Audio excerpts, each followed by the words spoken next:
The Telltale Heart by Edgar Allan Poe, 1843. Read by Scott Joseph Anthony. True! Nervous! Very, very dreadfully nervous I had been, and am. But why will you say that I am mad? The disease had sharpened my senses, not destroyed, not dulled them. Above all was the sense of hearing acute. I heard all things in the heaven and in the earth. I heard many things in hell. How, then, am I mad? Hearken and observe how healthily, how calmly I can tell you the whole story. It is impossible to say how first the idea entered my brain, but once conceived, it haunted me day and night. Object there was none. Passion there was none. I loved the old man. He had never wronged me. He had never given me insult. For his gold I had no desire. I think it was his eye. Yes, it was this. He had the eye of a vulture, a pale blue eye with a film over it. Whenever it fell upon me, my blood ran cold, and so by degrees, very gradually, I made up my mind to take the life of the old man, and thus rid myself of the eye forever. Now this is the point. You fancy me mad. Madmen know nothing. But you should have seen me. You should have seen how wisely I proceeded, with what caution, with what foresight, with what dissimulation I went to work. I was never kinder to the old man than during the whole week before I killed him, and every night, about midnight, I turned the latch of his door and opened it, oh, so gently. And then, when I had made an opening sufficient for my head, I put in a dark lantern, all closed, that no light shone out. And then I thrust in my head. Oh, you would have laughed to see how cunningly I thrust it in. I moved it slowly, very, very slowly, so that I might not disturb the old man's sleep. It took me an hour to place my whole head within the opening so far that I could see him as he lay upon his bed. Ha! Would a madman have been so wise as this? And then, when my head was well in the room, I undid the lantern, cautiously, oh, so cautiously, for the hinges creaked. I undid it just so much that a single thin ray fell upon the vulture eye. And this I did for 7 long nights, every night just at midnight. But I found the eye always closed, and so it was impossible to do the work, for it was not the old man who vexed me, but his evil eye. And every morning, when the day broke, I went boldly into the chamber and spoke courageously to him, calling him by name in a hearty tone, and inquiring how he had passed the night. So you see, he would have been a very profound old man indeed to suspect that every night, just at 12, I looked in upon him while he slept. Upon the 8th night, I was more than usually cautious in opening the door. A watch's minute hand moves more quickly than did mine. Never before that night had I felt the extent of my own powers, of my sagacity. I could scarcely contain my feelings of triumph to think that there I was, opening the door little by little, and he not even to dream of my secret deeds or thoughts. I fairly chuckled at the idea, and perhaps he heard me, for he moved on the bed suddenly, as if startled. Now you may think that I drew back, but no. His room was as black as pitch with the thick darkness, for the shutters were close fastened through fear of robbers, and so I knew that he could not see the opening of the door, and I kept pushing it on, steadily. I had my head in, and was about to open the lantern when my thumb slipped upon the tin fastening, and the old man sprang up in bed, crying out, "Who's there?"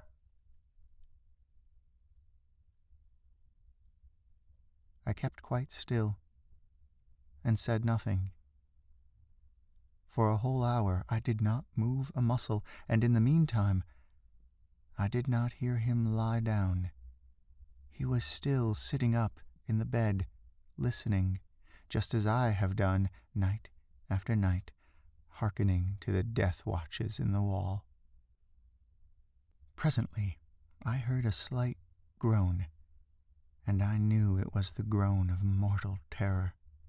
It was not a groan of pain or of grief, oh no, it was the low, stifled sound that arises from the bottom of the soul when overcharged with awe. I knew the sound well. Many a night, just at midnight, when all the world slept, it has welled up from my own bosom, deepening, with its dreadful echo, the terrors that distracted me. I say I knew it well. I knew what the old man felt, and pitied him, although I chuckled at heart.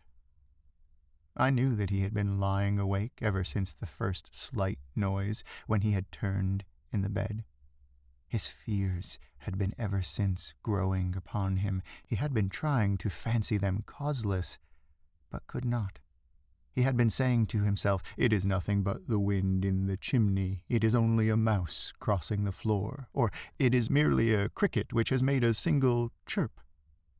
Yes, he had been trying to comfort himself with these suppositions, but he had found all in vain, because death, in approaching him, had stalked with his black shadow before him, and enveloped the victim, and it was the mournful influence of the unperceived shadow that caused him to feel, although he never saw nor heard, to feel the presence of my head within the room. When I had waited a long time, very patiently, without hearing him lie down, I resolved to open a very, very little crevice in the lantern. So I opened it. You cannot imagine how stealthily, until at length a simple, dim ray, like the thread of the spider, shot from out the crevice and fell full upon the vulture eye.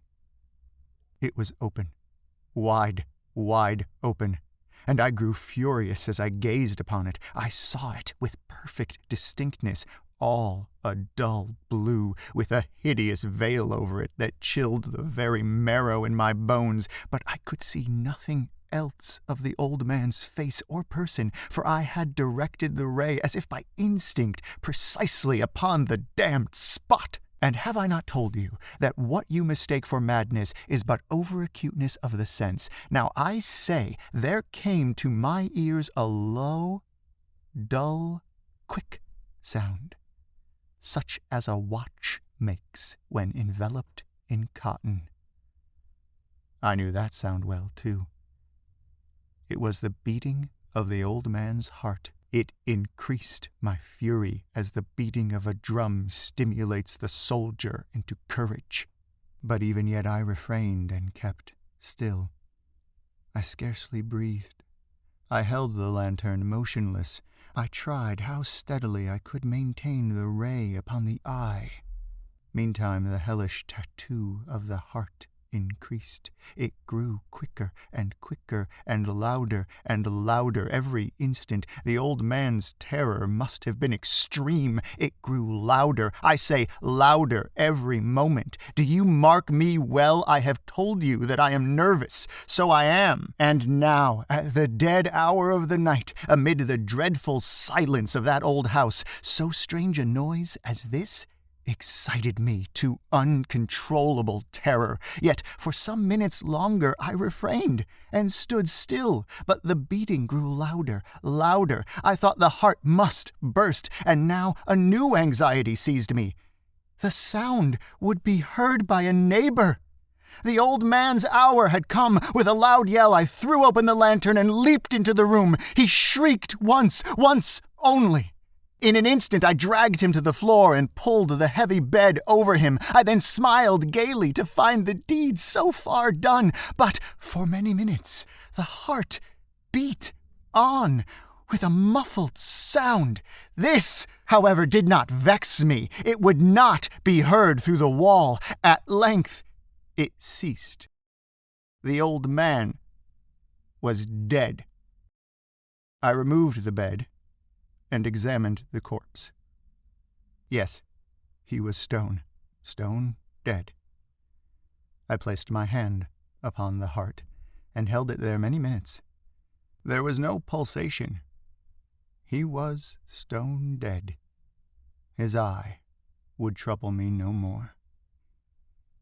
If still you think me mad, you will think so no longer when I describe the wise precautions I took for the concealment of the body. The night waned, and I worked hastily, but in silence. First of all I dismembered the corpse. I cut off the head, and the arms, and the legs. I then took up 3 planks from the flooring of the chamber, and deposited all between the scantlings. I then replaced the boards so cleverly, so cunningly, that no human eye, not even his, could have detected anything wrong. There was nothing to wash out, no stain of any kind, no blood spot whatever. I had been too wary for that. A tub had caught all. Ha! Ha! When I had made an end of these labors, it was 4 o'clock, still dark as midnight. As the bell sounded the hour, there came a knocking at the street door. I went down to open it with a light heart, for what had I now to fear? There entered 3 men, who introduced themselves, with perfect suavity, as officers of the police. A shriek had been heard by a neighbor during the night. Suspicion of foul play had been aroused. Information had been lodged at the police office, and they, the officers, had been deputed to search the premises. I smiled. For what had I to fear? I bade the gentleman welcome. The shriek, I said, was my own, in a dream. The old man, I mentioned, was absent in the country. I took my visitors all over the house. I bade them search well. I led them at length to his chamber. I showed them his treasures, secure, undisturbed. In the enthusiasm of my confidence, I brought chairs into the room, and desired them here to rest from their fatigues, while I myself, in the wild audacity of my perfect triumph, placed my own seat upon the very spot beneath which reposed the corpse of the victim. The officers were satisfied. My manner had convinced them. I was singularly at ease. They sat, and while I answered cheerily, they chatted of familiar things. But, ere long, I felt myself getting pale, and wished them gone. My head ached, and I fancied a ringing in my ears, but still they sat and still chatted. The ringing became more distinct. It continued to become more distinct. I talked more freely to get rid of the feeling, but it continued and gained definiteness until at length I found that the noise was not within my ears. No doubt I now grew very pale, but I talked more fluently and with a heightened voice, yet the sound increased, and what could I do? It was a low, dull, quick sound, much such a sound as a watch makes when enveloped in cotton. I gasped for breath, yet the officers heard it not. I talked more quickly, more vehemently, but the noise steadily increased. I arose and argued about trifles in a high key and with violent gesticulations, but the noise steadily increased. Why would they not be gone? I paced the floor to and fro with heavy strides, as if excited to fury by the observations of the men, but the noise steadily increased. Oh, God, what could I do? I foamed, I raved, I swore. I swung the chair upon which I had been sitting and grated it upon the boards, but the noise arose over all and continually increased. It grew louder, louder, louder, and still the men chatted pleasantly and smiled. Was it possible? They heard not? Almighty God, no. No, they heard, they suspected, they knew, they were making a mockery of my horror. This I thought, and this I think. But anything was better than this agony. Anything was more tolerable than this derision. I could bear those hypocritical smiles no longer. I felt that I must scream or die. And now, again, hark! Louder! Louder! Louder! Louder! Villains! I shrieked. Dissemble no more! I admit the deed. Tear up the planks. Here! Here! It is the beating of his hideous heart.